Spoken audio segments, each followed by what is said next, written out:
welcome back to another segment of Anderson County Serves Here. What can I say today? We are having a great time moving around the county and talking about how many wonderful services we have to offer, and we're so thankful to County Administrator Rusty Burns and our County Council for seeing a need for you to know more about how people in our community are being served in so many great ways.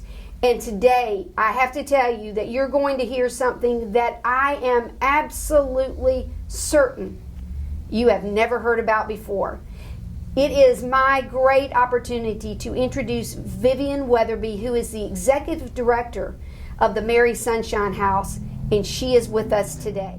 I'm Vivian Weatherby, the Executive Director of Mary Sunshine House. We're located in central South Carolina down the road. We're adjacent to Southern Wesleyan University campus. Mary Sunshine House exists to enrich the lives of adults with neurodevelopmental disorders. We are an independent living community who is here to serve the needs of autism spectrum disorders particularly. We offer programs and affordable living services for adults who have problems with executive functioning. Vivian, you just mentioned that you are located in central South Carolina. And for those of you that are watching that know a little bit about county geography in South Carolina, you know that central is in Pickens County, not Anderson County. But I'd like Vivian to tell you about the service area of the Mary Sunshine House. Mary Sunshine House is unique because we are a nonprofit organization, and that means we're privately funded. We don't receive any money from the state, which allows us to serve the entire upstate, not only our particular county located in Pickens. So we will have residents from Anderson County, Greenville County. We even hope to welcome residents across state borders in the future, which is unheard of for organizations that are typically state supported. For those of us that are in the area, you may have heard of Southern Wesleyan University. I'm very familiar because that's my alma mater. At the time, though, it was Central Wesleyan College. But what a quaint place. It is, in fact, a hidden gem in the upstate of South Carolina. And Mary Sunshine House is right at the edge of that beautiful campus. So I want Vivian to tell you about how Mary Sunshine House and Southern Wesleyan University will interface. We have great friends at Southern Wesleyan University. They have been very helpful in helping us secure our campus and the grounds for where our residents will live. We are in walking distance to the campus. We're also a short bus ride away. We're on the CAT bus line, and we're going to have access to a variety of things that Southern Wesleyan University students also have access to. Mary Sunshine House residents will be able to use the Southern Wesleyan University dining hall and the gym. There's a wonderful golf driving range and a track and beautiful outdoor hiking and opportunities for recreation. Southern Wesleyan University professors and leadership have offered to provide a buddy system where we hope to partner with students looking for internship, externship, and volunteer opportunities. There are a lot of service-minded students at Southern Wesleyan University who would like to make a difference and work with our population specifically. Our program was founded by a mother who was facing the decision of where her child was going to have the best support for later in his life. He's now an adult, and this mother put her son in a program in California a few years ago, and this program worked really well. One thing about autism spectrum disorder is that there is no cure, there's no treatment. There are only supports and training that can help lead productive, independent lives for adults. So this mother had a vision and a mission to bring what worked for this program in California to the upstate, where there are no programs like Mary Sunshine House. There are not any independent living communities for adults on the spectrum. Mary Sunshine House actually has a really unique naming history. One of our founders is the Sunshine Lady Foundation, and this is Doris Buffett's philanthropy, and Doris Buffett was given the nickname Mary Sunshine when she was little because of her bubbly personality. We specifically serve residents with neurodevelopmental disabilities. Now, this is primarily autism spectrum disorder, but there's a wide range of neurodevelopmental disabilities. ADHD falls among them. We also may end up serving some folks with Down syndrome, as long as they do not have an intellectual disability. We have 10 apartment units that have just been renovated, and we are actually now accepting applications for residents to live in these apartments. And what we look for in residents are those adults with neurodevelopmental disabilities. They may have head and neck spinal injuries, autism spectrum disorder, other neurodevelopmental delays. We are accepting applications now, and to apply, you can give us a call. Find us online at marysunshinehouse.org. Our phone number is listed on there, as well as a contact email address. So info@marysunshinehouse.org. We'll come directly to our team, and we will help you and match you up with the best resources that we can. Parents are extremely grateful to have an opportunity that's outside of some of the supports that are in place by the state right now. Rather than a facility or a group home, we offer apartment living, and we truly hope to enrich productive, independent lives for our individuals that we serve.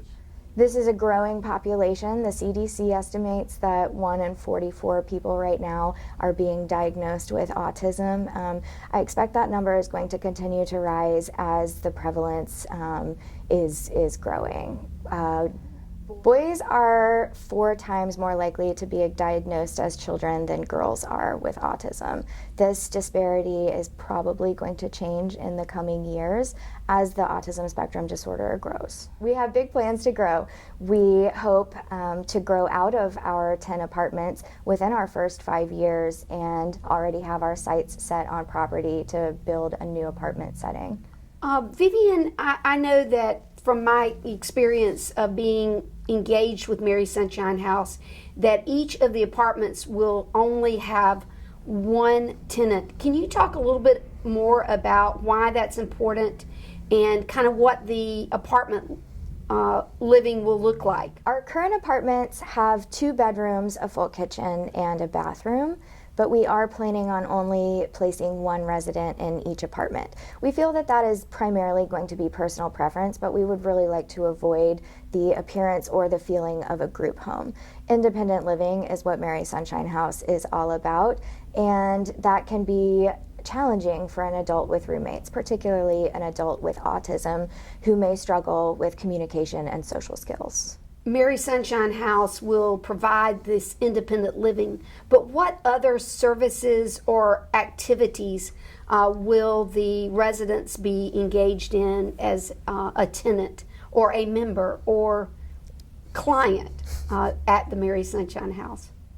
In addition to the housing services that we will provide, day programs are a huge part of Mary Sunshine House. Educational, vocational, and recreation programs are a staple of what we do throughout the week. In the morning, if our residents don't have a job or a volunteer opportunity, we have activities, clubs, and services provided for them. That may range from a morning coffee talk and group chat to sports activities, hiking, taking advantage of some of the opportunities that Southern Wesleyan University is going to allow, such as the gym or the dining hall, as well as those buddy systems. And we also have volunteer opportunities. Vivian, tell us about how someone could get involved as a volunteer at the Mary Sunshine House. We would love to have volunteers from a variety of different backgrounds and experiences. To get involved, all you need to do is visit our website. You can find our email address on there, info@marysunshinehouse.org. From there, one of the Mary Sunshine House team members will reach out to you and find out what your interests are and how you'd like to get involved. We've had a lot of positive response from state-supported systems who are very excited about our program and what we're doing. There are limitations on what the state is allowed to do right now as far as serving adults. There are a lot of regulations in place that may inhibit an individual to be best served on what their support needs may be. I heard about Mary Sunshine House and what they were doing, and I lived about an hour away at the time. I felt it was a worthwhile cause and worth my time to move to the upstate area because this is an unserved population. I have spent a lot of my time working with underserved youth in Western North Carolina, and when I heard that there was an organization trying to do something new and serve a community that didn't have a support system, I felt that I could best spend my time providing for those who don't have any supports right now. A few years ago, a great guy in the Anderson community, Mike Cannon, decided that he was going to create an organization much like Greenville can to serve the Anderson, Oconee, Pickens area. It is called Foothills Can, and it brings together organizations within the 3 counties that serve our friends. That is a term that's coined by Mike, and he has done an excellent job of continuing to bring organizations together to talk about how we can better serve a population that sometimes gets put to the side or maybe ignored, and he has brought a lot of attention to this population, and Mary Sunshine House has become a part of that. And I'd like Vivian to talk about how welcoming that group has been to a new organization. Mike Cannon and Foothills Can has been instrumental in helping me network in this community. They are my go-to for finding resources and information whenever I have a question. There are a lot of like-minded, service-minded people in the South Carolina upstate, and to have been welcomed into a group like Foothills Can has been tremendous in helping me get Mary Sunshine House up on its feet. The next Foothills Can meeting will be in February. It will actually be at the Walgreens Distribution Center. Again, they are a great supporter of those adults in our community that have special needs. To be a resident at Mary Sunshine House, you have to be 22 years old, because at 21, that is when children and young adults age out of the services that are provided by IDEA and the federal government. During our assessment, we do look for residents who do have the capability to live mostly an independent lifestyle. Thank you again for joining us for Anderson County Serves Here. I hope you've gotten information today that you had not heard before. But more importantly, I want to share with you that as someone that's worked in the health and human service area for now greater than 20 years, it is something that I've been asked on multiple occasions by parents who have children that do have special needs, and they have a concern: what will happen to my child when I am no longer here? Well, we've heard of an organization today that's taking a step in the right direction to alleviate some of the worries of parents that may be wondering, what happens to my child? And so I thank you for joining us today. Again, I thank Rusty Burns, our county administrator, our county council, for caring enough about getting out the message of what great work is happening in Anderson County. And we'll look for you next time on Anderson County Serves Here.